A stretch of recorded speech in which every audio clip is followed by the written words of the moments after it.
Ni oni koji su odlučili da za hljeb zarađuju s diplomom neće se dobro provesti, naročito ako su iz Brčkog. Zbog komplikovane administracije, diplomci s fakulteta van Bosne i Hercegovine morat će da iskeširaju nostrifikacije.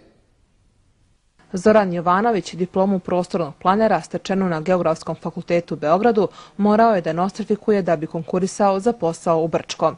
Iako ima upisano državljanstvo Republike Srpske koja priznaje diplome iz Srbije, morao je da nostrifikuje diplomu u Sarajevu i to sve plati 200 konvertibilnih maraka. Znači svako se od nas morao opredijeliti na novoj ličnoj karti za svoj entitet.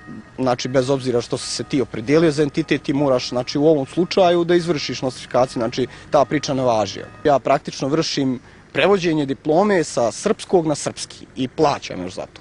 Iz brčanske vlade godinama najavljuju da će nostrifikacija biti moguća i u distriktu.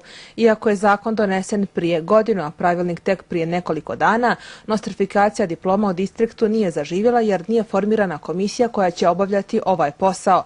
Dok se to ne uradi, ispaštaće diplomci. Svi, bez obzira na državljanstvo, moraju vršiti nostrifikaciju diploma. Moj lični stav da su time oštećeni državljani Republike Srpske koji žive u Brčkom, ali nažalost zakonodavac je tako rekao, dakle da se u Brčkom distriktu primjenjuju zakoni Brčkog distrikta i zakoni Bosne i Hercegovine. Prema obećanjima nadležnih, čitav posao oko besplatne nostrifikacije diploma o distriktu trebalo bi da bude završen u narednih nekoliko mjeseci. Do tada Brčaci koji su svoje diplome stekli na nekom od univerziteta izvan granica Bosne i Hercegovine mogu samo da biraju da li će diplome da je nostrifikuju u Sarajevu, Mostaru ili Orašju i na to potroše nekoliko